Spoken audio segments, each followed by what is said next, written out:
Good morning, everyone. We'd like to start our panel with a trailer by Columbia Journalism School students Kira Goligorsky and Gaia Karamaza. Gaia is here with us today.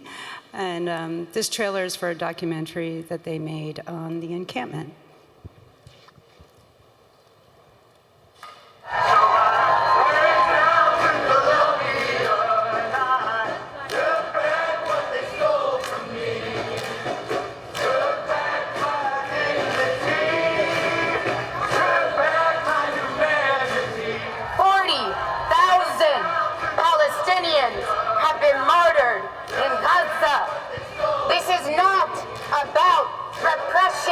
On this campus alone.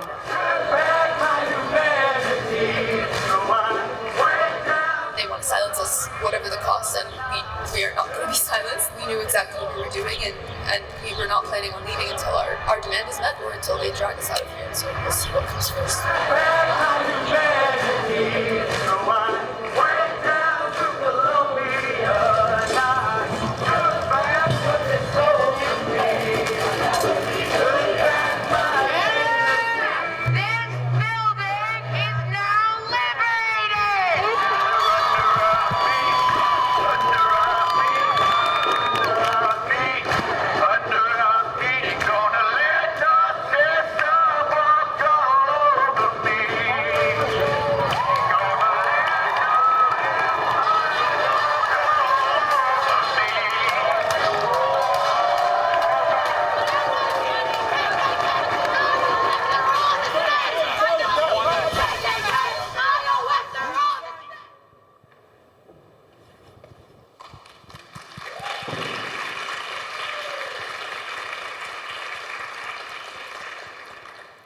Thank you so much to the conference organizers for inviting us here.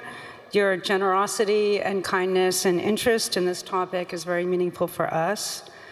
First, I'd like to start with introductions by the student journalists here. Yeah, good morning. My name is Amira McKee, and I'm the head of investigations at the Columbia Daily Spectator, our university's student newspaper. Hi, I'm Anna Oakes. I'm a graduate student at Columbia Journalism School, and I was freelancing during a lot of the protests. Hi, my name is Isabella Ramirez. I'm a senior at Columbia studying sociology, and I'm the editor-in-chief and president of the Columbia Daily Spectator. Hi, my name is Jude. I'm a Palestinian journalist and recent graduate of the journalism school, and I'm currently a faculty member at the Jordan Media Institute. And hi, I'm Nina Berman. I'm a faculty member at Columbia Journalism School teaching visual reporting, and I'm a documentary photographer. So I just wanted to set up our panel with a little introduction about what happened on campus this past year. On April 17th in New York City, students at Columbia University and Barnard College, which is the women's college associated with Columbia, encamped on university grounds, calling for the university to disclose their investments and divest from any companies doing business with Israel. The movement was organized under the banner of Columbia University Apartheid Divest, known as QUAD, which is a large coalition of student organizations that, I quote, see Palestine as the vanguard for our collective liberation, unquote. This group was formed by students in 2016 and traces its roots to the Vietnam anti-war movement and the movement to divest from apartheid South Africa, which were both significant movements on Columbia's campus, with the South Africa protests leading to the university divesting. In a very short period of time, Columbia's Gaza Solidarity Encampment inspired similar ones across New York City, then the United States, and the world. So what started as a very local story became the subject of intense media attention in a hyper-focused media capital, which is New York City, with Columbia's student journalists leading the coverage. And so in some ways, our experiences are not that much unlike local reporters anywhere who find their communities thrust into the international spotlight, having to navigate all those complexities and demands. The encampment was not the first protest action. There were several beginning October 11th, and these escalated.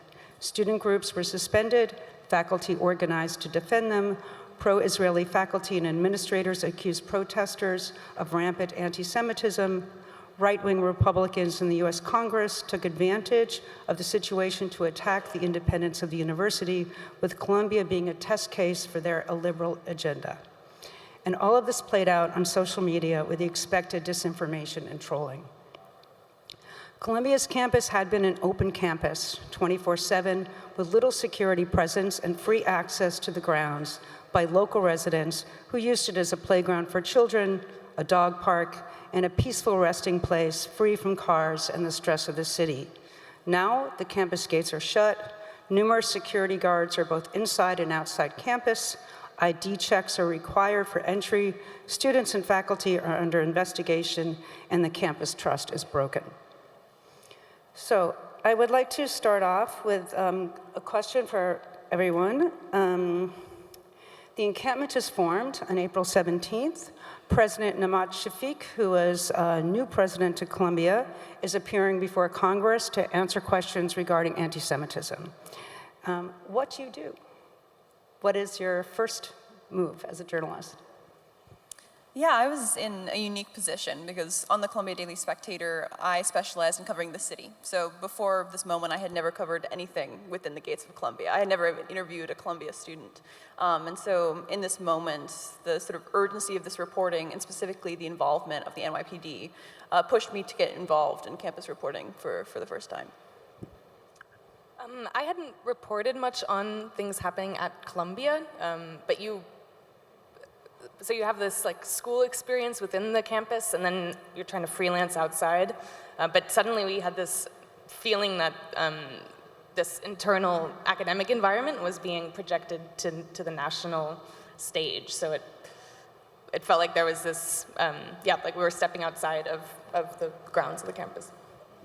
Yeah, for me, this storyline had really consumed a lot of my college experience. I became editor-in-chief January of 2024, December 2023 really, but I had served as the head news editor prior to that, and so since October 2023, I had followed either by reporting and editing this storyline from the very, very beginning, from the initial actions all the way, of course, until now and continuing this year. But at that time, I was actually on a bus to DC. So I was part of the team that went to the nation's capital to see our president be grilled by Congress and representatives. And so in the middle of, I believe it was 4 a.m. our local time, we had sort of gotten a tip that something was going to happen on campus. And so while my team was, late up night, staying up, waiting to edit this story on our way to DC, we had already seen the start of the encampment. And so by the time I got to DC, we were actually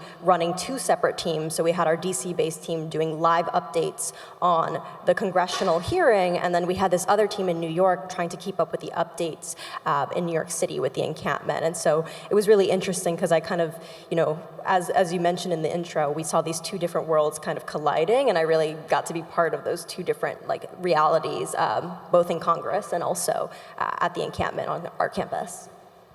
So it was a little bit different for me. I'm being Palestinian. Since October, I had been reporting, especially on Columbia's campus, about student activism. And my master's project was about Palestinian mobilization in New York City, starting at Columbia. And so I had been reporting on this community, which is my own community, for months before the encampment started. And I had also received a tip the night before that something was going to happen, not exactly knowing what.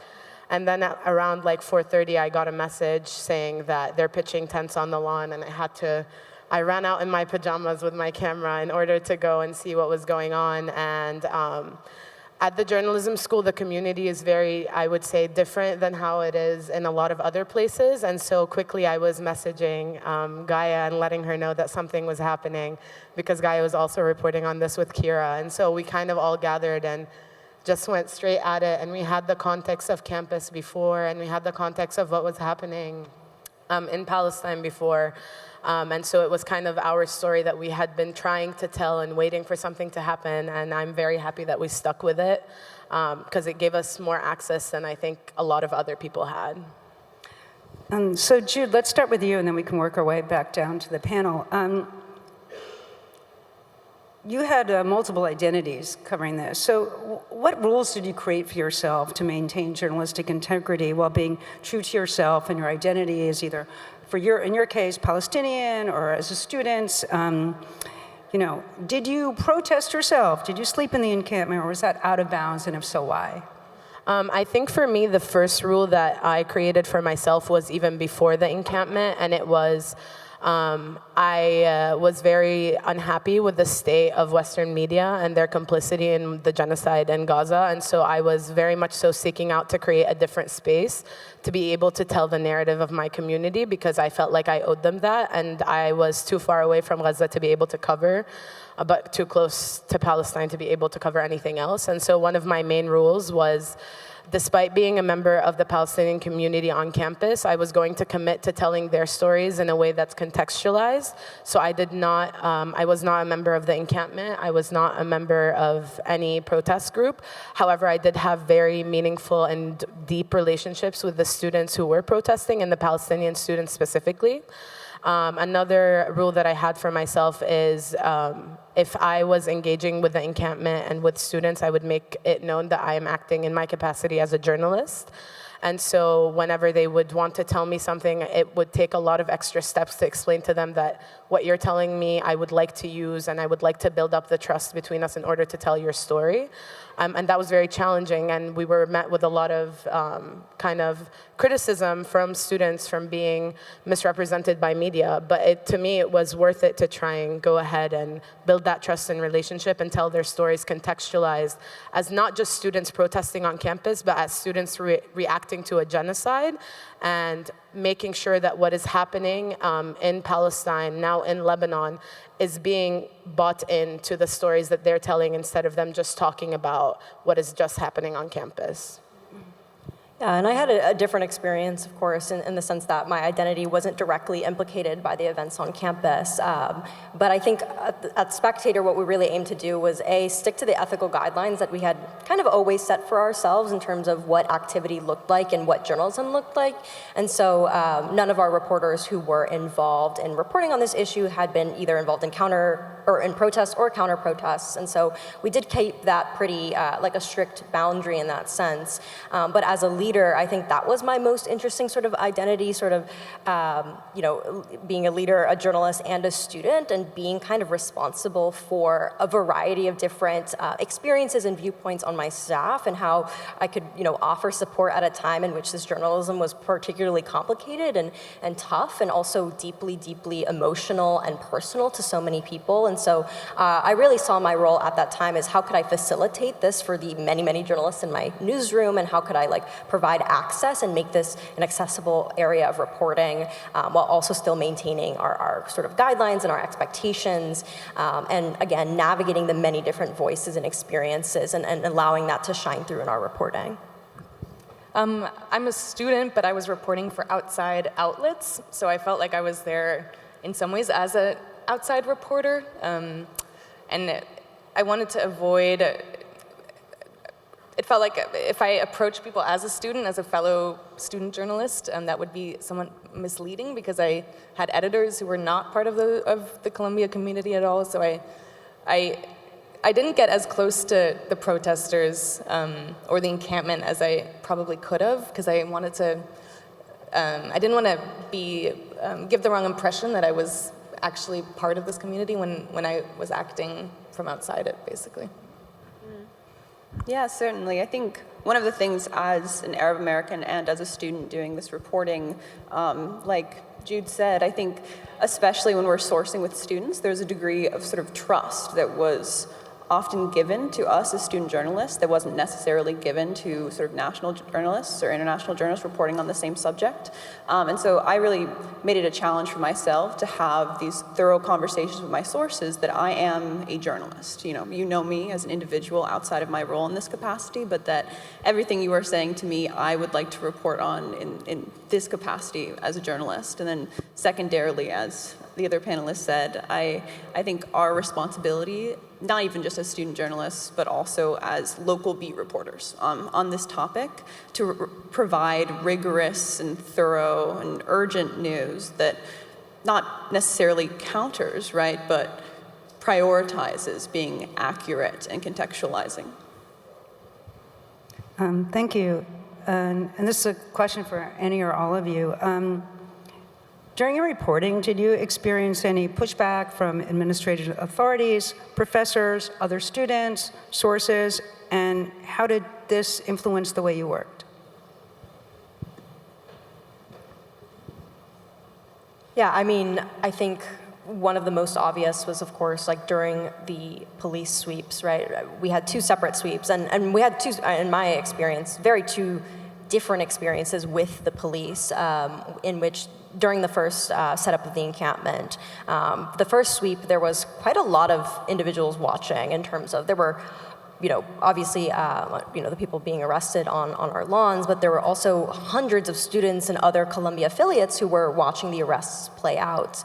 But with the second sweep, the police effectively cleared the entirety of campus, kettled a lot of individuals, not just including students on our campus, people who were protesting, but also journalists, legal observers, even medical professionals, or more so like working in a quasi-medical role, were completely cleared from our campus. So I think in our experience, and for our journalists, one of the most challenging things was dealing with authorities and trying to figure out what could be our role and how could we carve out space as journalists when we were in a lot of ways being prevented from doing our jobs. And specifically during the sweep following the occupation, we basically fought really hard to stay on campus, even directly with authorities, saying that we were journalists, emphasizing our press badges, our ability to be there, the fact that we were conducting a public service. And for a lot of our teams, some people stayed on campus for longer. I personally was pushed out pretty early because I was right in front of the building. But we had this very persistent challenge with authorities, specifically not just on campus, but even off campus. When we were reporting on off campus or protests happening right outside of our gates, we were having challenges with keeping our reporters safe as well. And thinking about our newsroom as 18 to 21-year-olds on average, people who have never, in some instances, never done reporting before, let alone done reporting in which they're going, having direct confrontations with the police. I think the pushback that I received versus also the students at Columbia Journalism School received was a little bit different than just the safety aspect, because a lot of us are young professionals. We're not necessarily reporting for a student paper. We were we were freelancing for a bunch of different outlets. Like I was freelancing for Palestine in America. And the pushback that I received from major media outlets that would either try to lump me as because I'm Palestinian, I'm automatically a protester, or when I would go on live shows and talk about what was happening on campus, I would always be, my identity would be because you're Palestinian, you're obviously protesting, instead of giving me my agency as a journalist, as someone who had to make the hard decision to actually report on this, to be a journalist. And also a lot of professional media outlets, especially Western media outlets, were using us as fixers instead of as journalists. So our experience as people who had access to this community, this was our story, our beat, for some people for months, they were using us as fixers in order to get their stories out. And there was a lot of talk about compensation that wasn't happening, or trying to utilize students as a way to further their story or their narrative. I know, for example, there was a talk about the New York Times creating a group chat and talking about anti-Semitism on campus before even going to report. And for us, that wasn't the story that we were seeing. We were seeing something completely different. But at the same time, we were having such a hard time trying to figure out how to fit into the mainstream media field. And we were very grateful to have professors such as Nina and Asma to guide us into how to navigate this field. But it was very challenging because a lot of the times they were either seeing us as students or not seeing us as journalists in our own right, but rather using us as fixers, or they wanted our work without paying us for it. Did you and The Spectator have any pushback on your reporting from whatever authorities sit above the Spectator? So, Spectator fortunately, is an independent organization. And so we are our own nonprofit, which means that the university has no financial nor administrative oversight over us. So we actually have a lot of liberty in that sense, even as students and as especially undergraduate students. So really, I'm the top leadership, and then above me is a board of alumni. And those alumni really serve as mentors and advisors, and mostly financial advisors. So from that end, we actually saw an outpouring of support from our alumni, a moment in which people saw the value of the journalism we were producing and, saw the value of supporting it.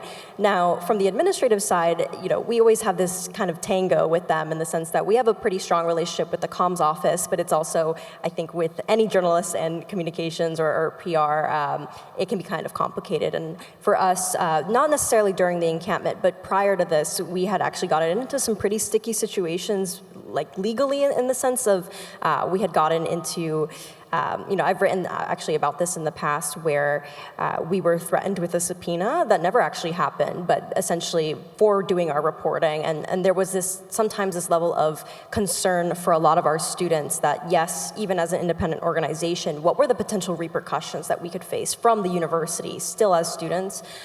We had students who were threatened with suspension at different points because they were mistaken for protesters or they were mistaken for not being journalists. And so we still had a lot of fights in that regard, and specifically the one thing that I did pick a bone with was access, and I fought really, really hard on behalf of our reporters to make sure that we constantly had campus access even when the gates had closed or when Columbia had completely shut off. And specifically the night of the occupation or the morning after, that was really when unfortunately I was not on campus because I had gone back home at like 5 a.m. They had shut off campus, and so I fought really hard to get myself and some other reporters back on campus so that we could report, and that was actually very crucial because that morning, of course, developed into the evening, which was the sweep, and so if it wouldn't have been for that sort of back and forth, we wouldn't have had the same level of access that we have in the past. So that brings me to this next question, which is, this was a kind of a unique situation because there was so much focus on the Columbia campus, but access to the campus became increasingly more restrictive. And so at some point, they instituted a swipe card method, which still exists today, where to get on campus, you had to swipe your ID card. And all of that data is collected.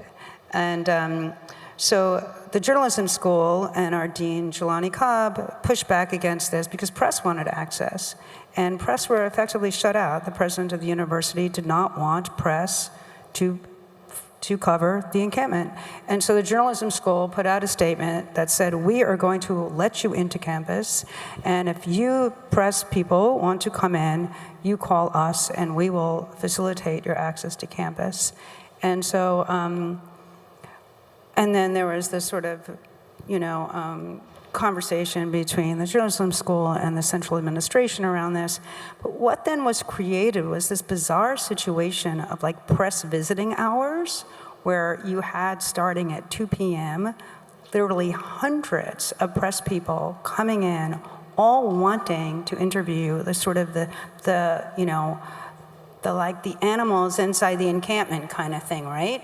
And it made it very difficult, one, for student journalists, because we had unique access for a while, and then we had the entire international press corps at our gates, with the protesters themselves having created certain rules of engagement, which is something that I think people are seeing around the world with the increase in surveillance and everything else, is that the student journalists had community rules, which was, if you want to film us, you need our consent, which was really difficult for a lot of journalists to accept. So, so there was tension between the encampment and outside press, and that leads me to this other question, which is, some of you, especially Anna, and then Jude, you then became very vital for outside press as sources, fixers, potential journalists, right? With media companies like calling from all over the world, wanting the story. Who knows what the story actually was that they wanted? It varied. So often what we found was that there was a certain kind of particular agenda that publications had in mind and then wanted our student journalists to find evidence of that agenda, right? So Anna, you had a couple of experiences. You want to tell us?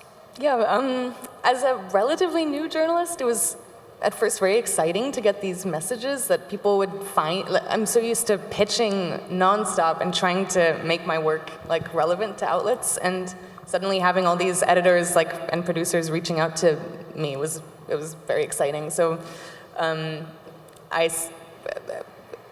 we kind Exciting, but also complicated, right? Yes, yeah, not just exciting. And I would say no to things at first that I felt like I didn't have the context to engage in. There was one pretty conservative Indian outlet that asked me to come on their show, and I'd said no to them, and then a few minutes before the broadcast, they called me and brought me on, and they sort of positioned me alongside these Hindu nationalist scholars, and were connecting the violent anti-Semitism on Columbia's campus supposedly to anti-Hinduism across the U.S., which, I mean, there were incidents of people experiencing anti-Semitism, but it was not anywhere close to this frantic, this wave of violence that it was being portrayed as. So you had this sense of being brought. I mean, I was so in the encampment and just reporting on what I was experiencing, that having these moments of being brought out into these much larger narratives. Didn't they ask you to find evidence of Kashmiri resistance in the encampment? Yes, there had been one video on, I think, TikTok of a protester saying some kind of Kashmiri independence chant, and this Indian outlet was airing the clip and then asking me about it, and then asked me to find this person and bring them to India Today.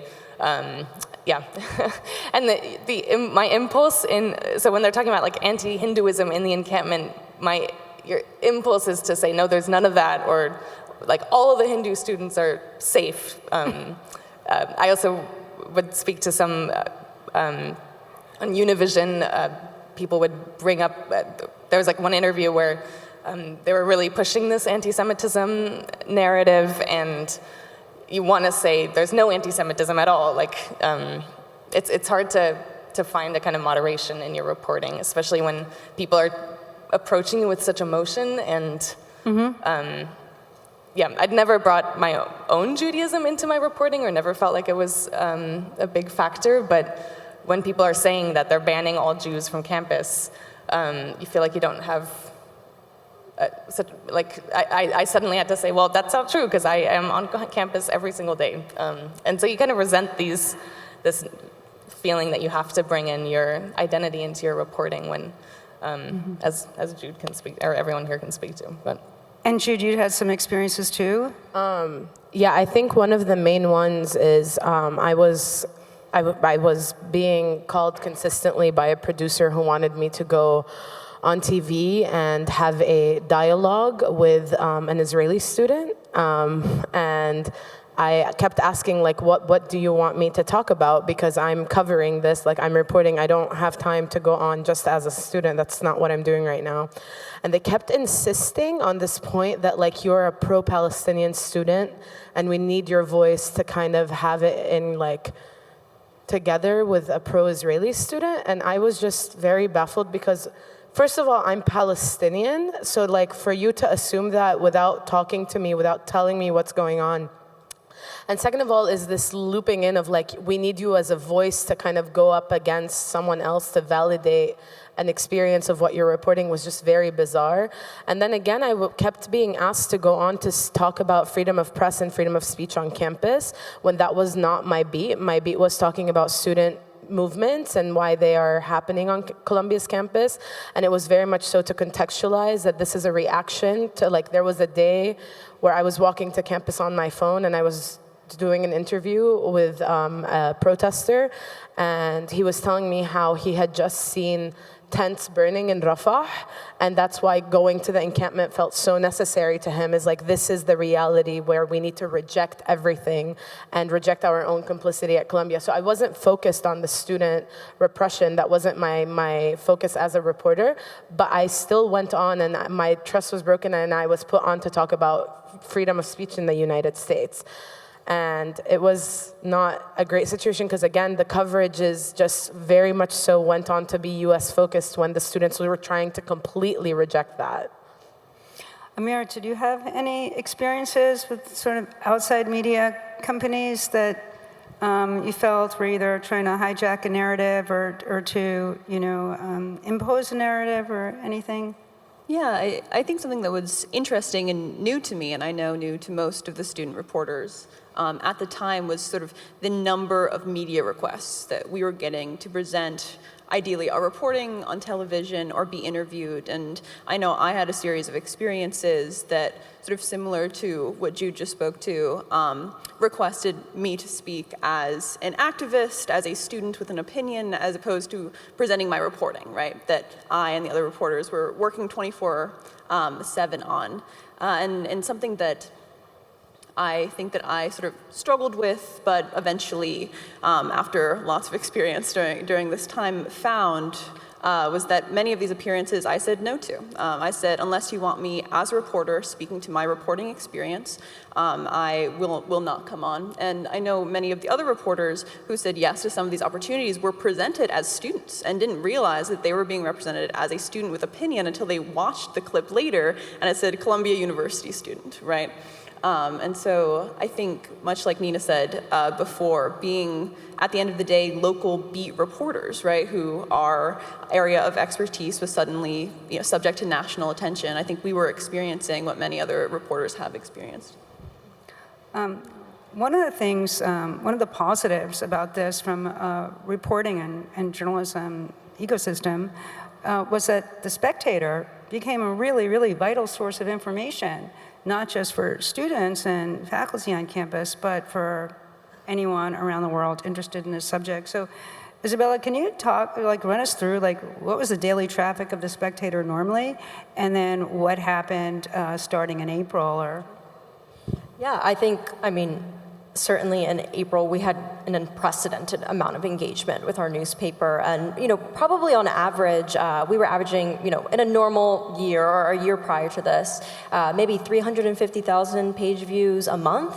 With several million a year on average. But in April, we were seeing those numbers in the span of one day. And if not, I believe one of our highest engagement days was, I think over the course of 4 days, was over 600,000 page views. And so we were dealing with kind of, quite an overwhelming amount of eyes on our coverage, and we had always seen our role as so integral and important to, again, our local community, but our audience suddenly ballooned. It ballooned to something beyond just what we see as our predominant readers, which is, our students, our faculty, administrators, our residents of our community, and it became something so much larger.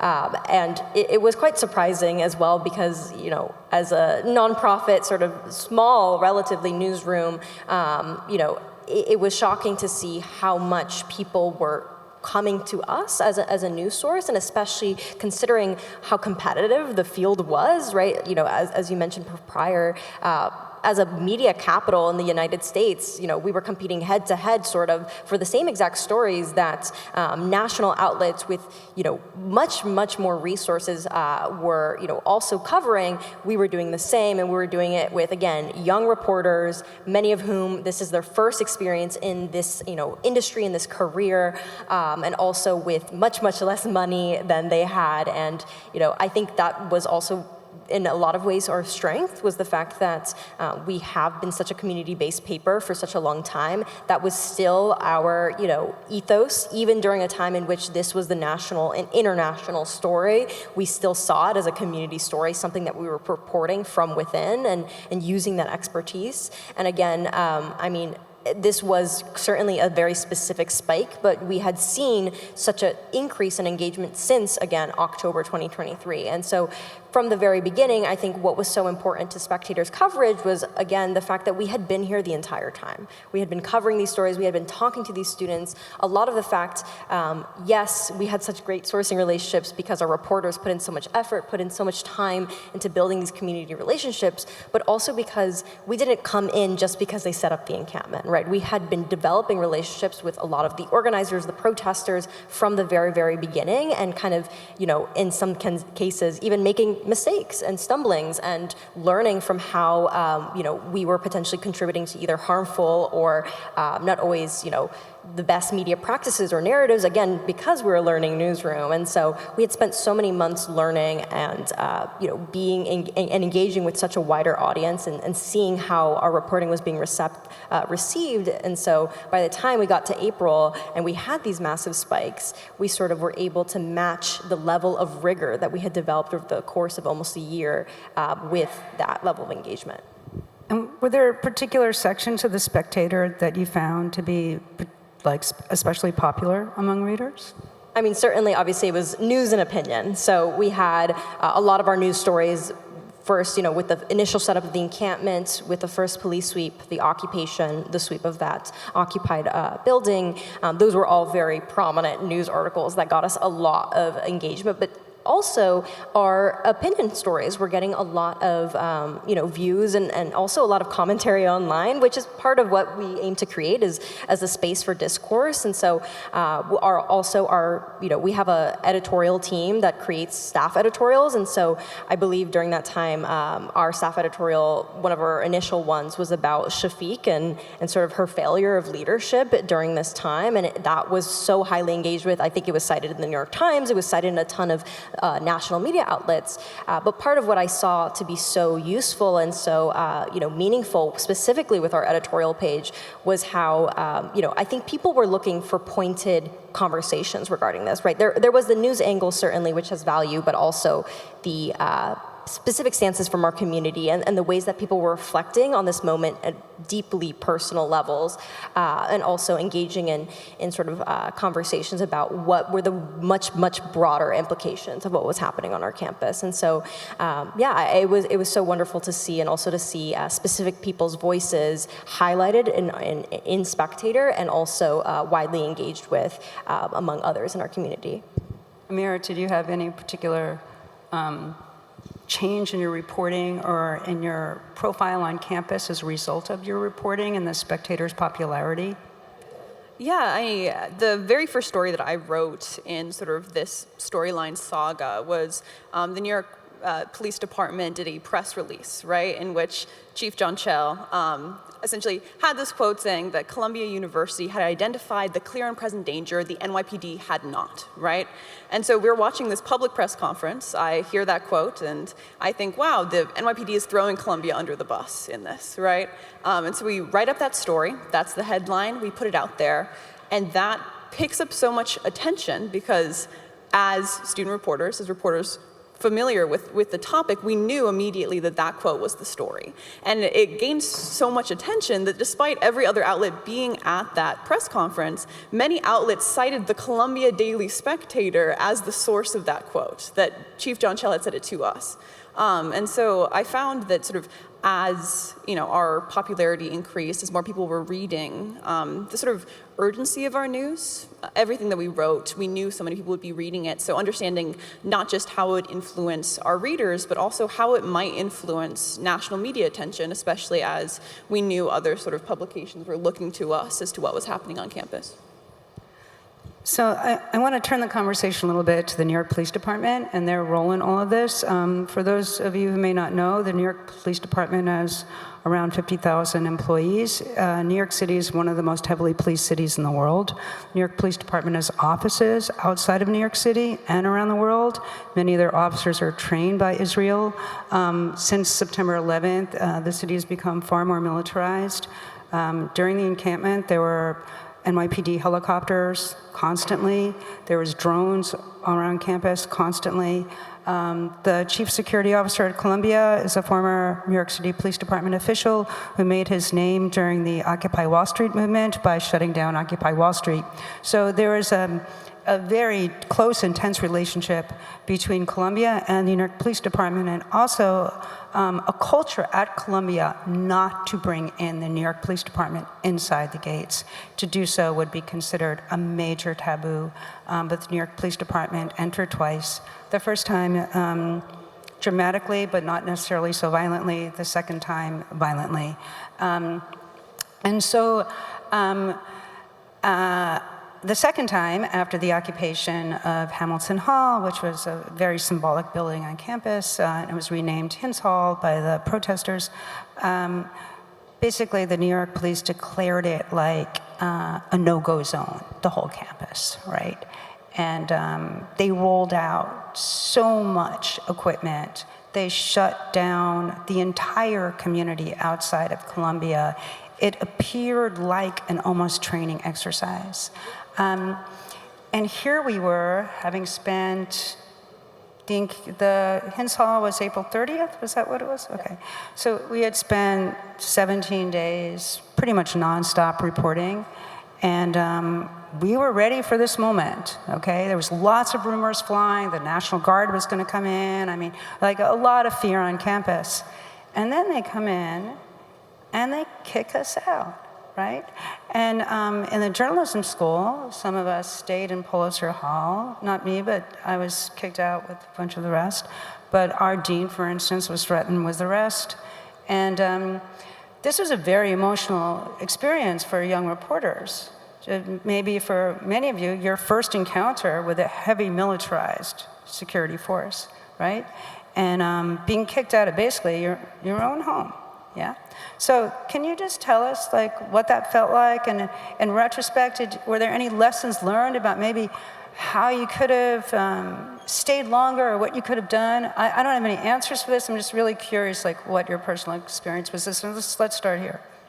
Yeah, certainly. I think despite all the preparation that we did, we knew it was coming. I still found myself shocked by just the sheer scale of the NYPD response. And through some sort of quick decision making at the time, me and my reporting partner and a photographer who was with us ended up running in the right direction. So we ended up staying on campus among the longest of any reporters who were on campus that day.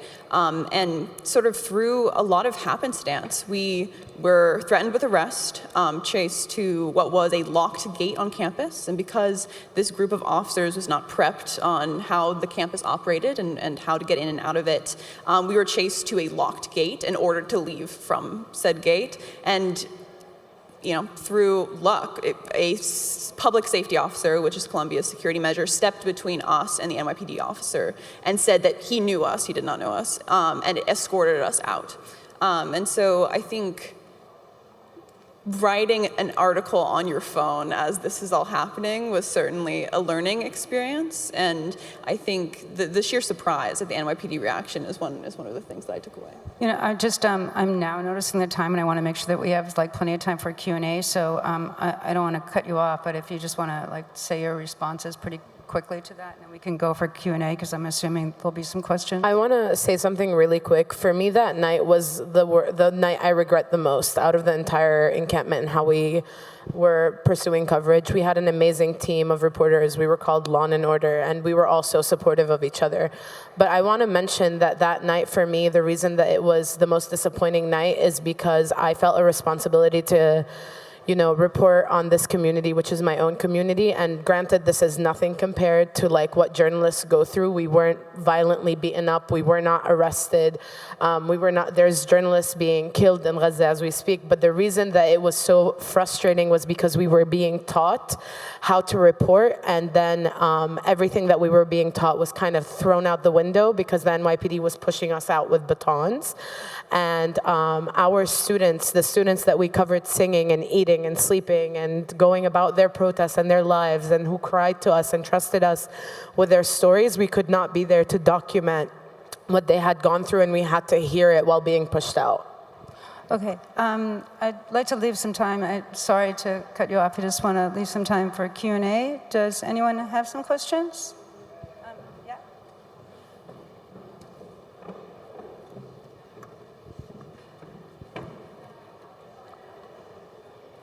Hi, thanks of all. first of all, thank you for all the work that you guys did and for this panel. It was one of the ones I was looking the most for and worth it. I guess my question is also, as a Jewish woman, as you said, there's this big discussion of being against a genocide because it's in Palestine. That means that you're an anti-Semite. And that was really, really present during the Columbia protests. So my question is, as a journalist, how were you able to walk that line, and how did you tackle that conversation, which is incredibly erroneous? However, it was present pretty much everywhere, sadly. I hope that made sense. Okay, thanks. I felt like I wish I don't think I'm satisfied with how I would answer the people would throw these like anti-Semitism, like accusations, whatever, and I think it felt sometimes like a shortcut to bring in the fact that I was Jewish and say, like, no, me being here is itself proof that that what you're saying is just not true. I shouldn't have had to bring in myself and like it's almost irrelevant. The reporting and the fact of like the encampment should have stood for itself, and it does. But when you get, I don't know, you get people would throw out like self-hating, or I was reminded that there were Jews who supported the Nazis, or many anti-Semitic Jews, and always, because I'd brought in my own identity, it was connected then to myself that like those were kind of accusations that were kind of directed towards me indirectly. I don't really have an answer for it, but. Yeah, I just wanted to quickly chime in, because I think Spectator had quite a diversity of coverage in the sense that we did report on a lot of specific incidents of anti-Semitism and sort of how we were very much tasked with dealing with a series of different sort of realities and narratives about people on our campus. And I think, like I said, what I was doing the day that the encampment was set up is I was in Congress watching my president be grilled with questions about anti-Semitism. And I think specifically what we saw as our role is, of course, fact-checking was so important during this time, and getting as close as we could to the truth and what was the reality of the situation. I also think there was very significant discussion about how do we differentiate between what's happening on campus, off campus, and the connection between those two things, right? So, we had both the encampment on campus, protests off campus, and a lot of them were co-organized and such, but we were sort of dealing with, how do we capture the fact that, yes, there are people who are experiencing or who have, specific reported incidents of anti-Semitism, but making, I think part of what I was frustrated with was these overgeneralizations and these also very wide sweeping claims that I felt did not get at the reality and the truth of the situation, where how can students both have these specific experiences, or very different experiences from one another, and how can those both be existing on our campus simultaneously? How do we capture all of those stories while also practicing the level of responsibility of not conflating those two things? I think the thing that we were dealing with was particularly, incidents of, if we're dealing with conversations about hate on our campus, how are we capturing that in all of its forms, and not just anti-Semitism, Islamophobia, other manifestations of hate, but also how are we differentiating that from the aims of the protest versus these other incidents or these, situations and experiences. I just want to have time for more questions. Yeah. I'm from the University of Pennsylvania. We followed you very closely and also had our own concerns. So you had your hands full, and you've talked about covering the situation on the ground. I'm curious if you sought or had access to any sources within the administration, within the donor community, within the alumni community, beyond your supportive board. Were you able to report on internal deliberations from the administration in any way? I think, unfortunately, that was the toughest thing to crack. It was so opaque. We had requested to speak. I was the only person to ever, on Spectator, speak to Shafiq, and that was much before October 2023. So we had requested to speak with our president on so many occasions and were rejected every single time. We, even pitched why this was so important. it did not happen. We did have connections within the administration in the sense that we had sort of other sourcing relationships with, more high, not the highest of high level, but maybe some of the mid-level administrators, people that we were able to continue keeping a relationship with.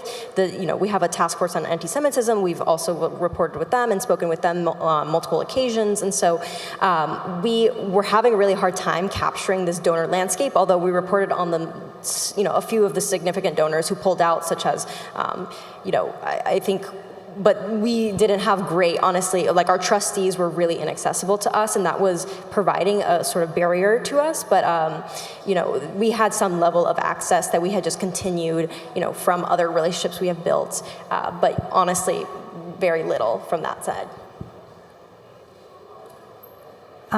Yeah, over here.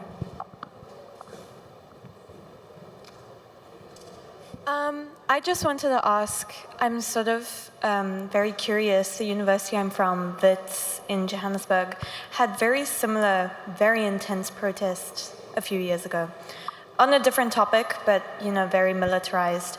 And since then, the way not only the protests happen, but the way our reporters report on the protests has really changed because the university is so ready to sort of shut it down. And I'm wondering if you can speak since April to how not only your reporting has changed, but how sort of the university tackles, these, if students choose to protest, if there's still that intensity of wanting to shut it down before it happens again. I mean, I would just say it's gotten just more intense in the sense that we haven't been able to see the same scale of protests really since April. In May, we had a third encampment actually, but it was much smaller scale. It was during kind of the summer period. It was a disruption of what we call alumni weekend. And so, since then, there has been, it seems that a lot of students are feeling quite repressed in their ability to protest. There are new kind of regulations on our campus, as Nina mentioned, constant lockdowns, constant swipe access. There are sort of these set up tents in front of the lawns now that, there's security positioned by the lawns. And although, I think there has been many, many measures put in place to continuously prevent a similar situation from happening, it seems that the university has it was caught off guard in April, it was caught off guard by the encampment, and now I think they want to, make sure that they're not in that same position. And so I think we've continued to see very intense, kind of crackdown on that, but just yesterday there was actually a protest all out for Lebanon on campus, and it was one of the most, or as of recent, really one of the biggest protests that we've had on campus since that time period, and so we're expecting more. We're gonna have to stop it now. We'd love to talk more. Please do reach out to us personally right after, but we're over time, so I'm sorry. Thank you so much for listening to us and for being here.